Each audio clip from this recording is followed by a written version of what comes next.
Que é pra mim corrigir aqui de acordo com o seu. Bem-vindos a mais um episódio do Psicocast, o meu, O seu! o nosso podcast. 1, 2, 3, funk!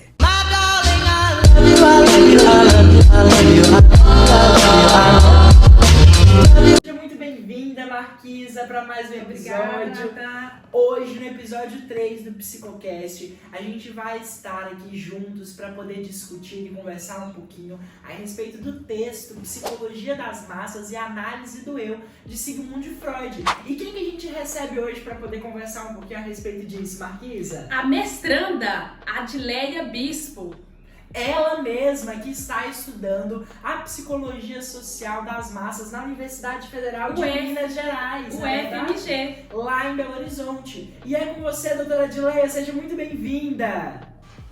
Olá, colegas! Que bom poder participar com vocês dessa rodada de perguntas. Agradeço aí ao Natan, à Marquisa, por terem me dado essa oportunidade de estar aqui hoje com vocês. Então, né, Marquisa, hoje o nosso podcast vai contar com um quadro um pouco diferente, uma dinâmica um pouco diferente, que conta com a colaboração e a participação de você, aí ouvinte de casa. Hoje nós teremos 5 perguntinhas enviadas por você aí de No qual a casa. nossa mestranda Convidada especial, né, Marquisa? Isso. Doutora Adileia irá nos ajudar a responder as perguntas a respeito do tema do nosso texto apresentado. E nós já recebemos, Marquisa, a primeira pergunta do primeiro ouvinte. É ele mesmo, o Fábio Neves, Marquisa, que nos ouve lá da cidade de Belo Horizonte, a capital mineira. PH! Muito obrigado, Fábio, por você estar aqui presente com a gente. Muito obrigado também por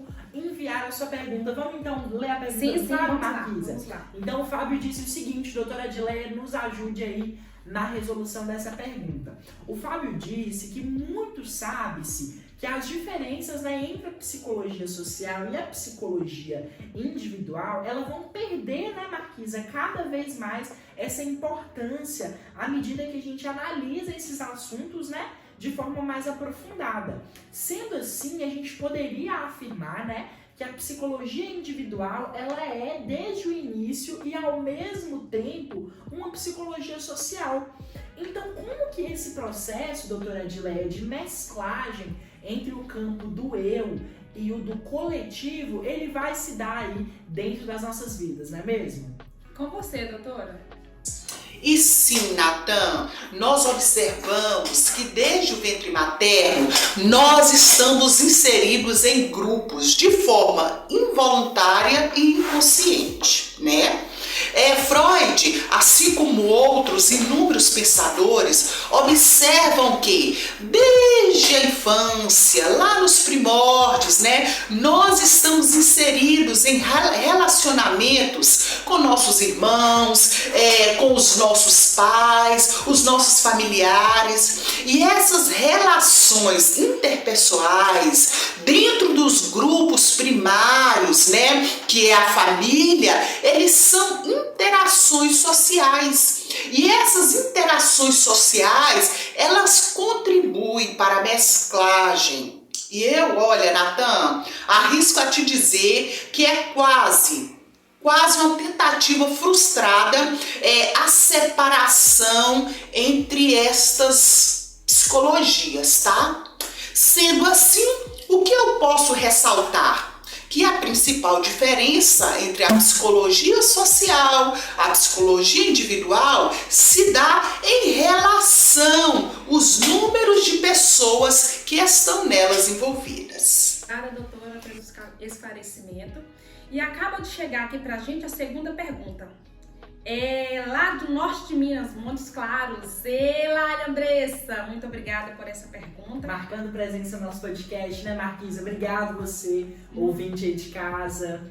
Então, nós vimos na pergunta anterior sobre esse primeiro contato com as massas que ocorre antes mesmo de nascermos.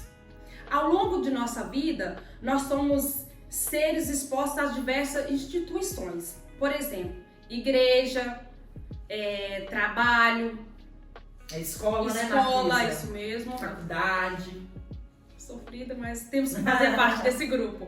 E justamente com relação a isso, em função disso, como a nossa interação com esses grupos se apresenta na adolescência.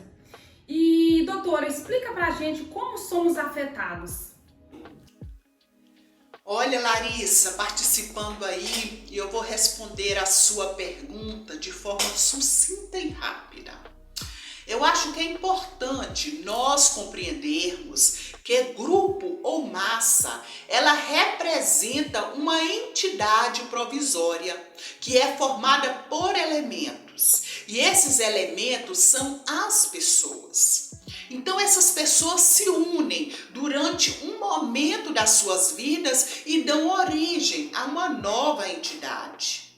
E vale ressaltar a capacidade que as massas e grupos têm em reduzir, a autonomia dos indivíduos que estão compondo ali aquela entidade no momento. Então, no geral, o comportamento do jovem adolescente, do jovem adolescente, que está em contato a essas massas, pertence a essa entidade, ele se assemelha a alguém que está hipnotizado. A partir daí, sob a influência de sugestões de outros integrantes do grupo, ele pode se colocar em ação para cumprir um comando. E dessa forma, nós teremos algumas características que vão indicar que o indivíduo está sob a influência de um grupo, como, por exemplo, o desaparecimento da sua personalidade consciente e a predominância da personalidade inconsciente. O indivíduo deixa de ser ele mesmo e ele se torna um autômato, uma pessoa que não tem vontade própria. Excelente resposta, doutora Adileia. Realmente é muito interessante a gente entender, como que é a influência dos grupos, Marquisa, dentro dos processos que a gente vive na adolescência, eles têm esse impacto, eles têm essa capacidade de contribuir com essas modificações significativas. E ainda a respeito dessas modificações, nós estamos recebendo agora, direto de São Paulo, capital, a pergunta da nossa cara ouvinte Priscilão Lemos. A você, Priscilão, muito obrigado por estar nos ouvindo, sempre aqui conosco, nos nossos vídeos. E o que a Priscilão gostaria de saber? Alô, Priscilão! Desculpa. Então, para o pessoal aí de casa, ficou muito claro, para o pessoal que nos assiste, que o indivíduo ele vai sofrer, Marquisa, essa alteração do seu comportamento quando ele faz parte de um grupo. Então a gente vai ter um aumento nas emoções, a gente vai ter uma redução na capacidade intelectual e essas movimentações elas tendem a se agravar cada vez mais. Agora, o que ficou de dúvida para a Priscilão, doutora Adileia, que a gente gostaria que você nos ajudasse, que respondesse para ela também, é que você explicasse como e o porquê desses processos acontecerem. Agora é com você, doutora Adileia. Ao invés da vaga ideia de que tudo se resume à sugestão, Freud apresenta o conceito psicanalítico de libido para tentar explicar de maneira mais apropriada a psicologia das massas. A libido, então, é a expressão da doutrina, das emoções, da afetividade, do amor. Então, a tese de Freud é que a essência das massas reside nessas ligações libidinosas. Sendo assim, existe a ideia de alguma força que mantém os grupos unidos. Outra característica fundamental é que a libido explicaria melhor do que uma simples sugestão.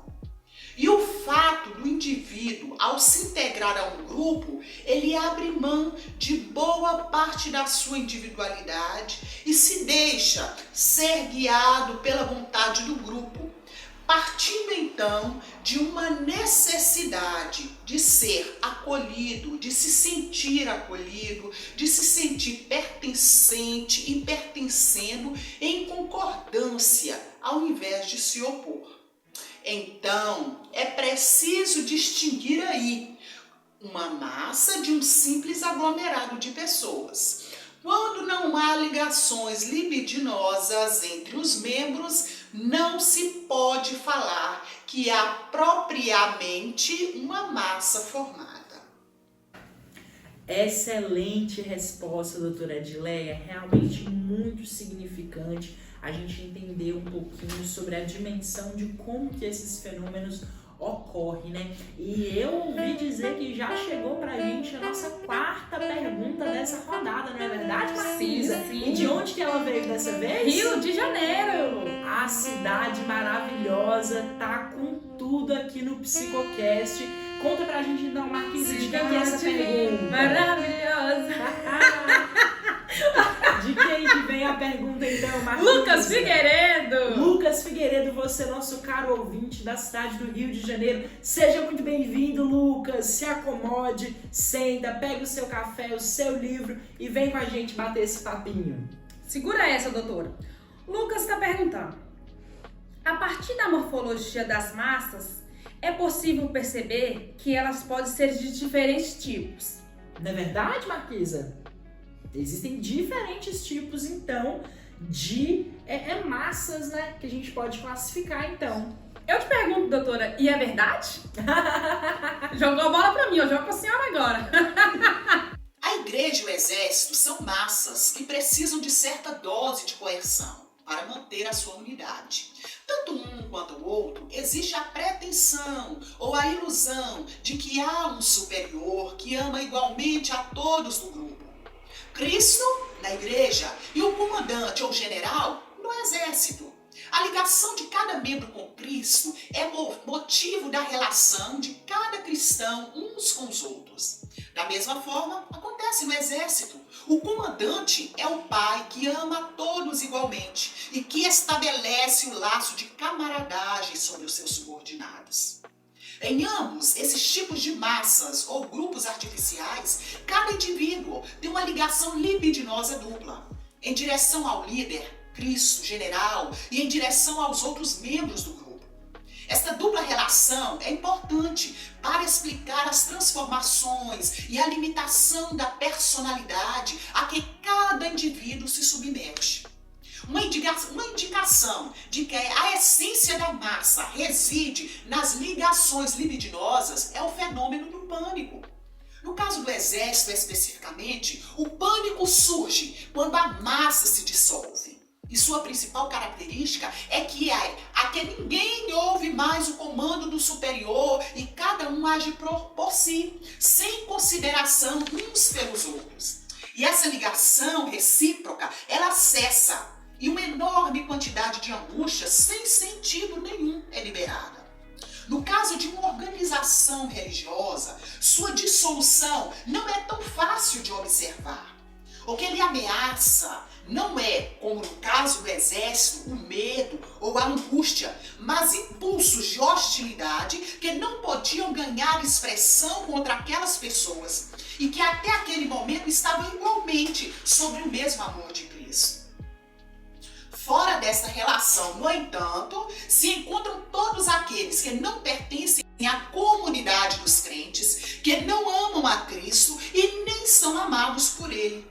Daí a necessidade da religião, mesmo quando chamada religião do amor, se portar de forma severa contra aqueles que estão fora.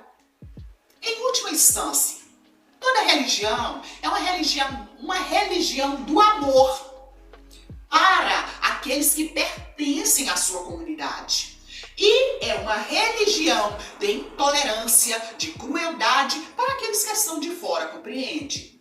Se a intolerância religiosa hoje não é mais tão forte quanto foi no século passado, isso não se deve a uma moderação dos costumes, mas a um enfraquecimento dos sentimentos religiosos e das ligações libidinosas que deles dependem.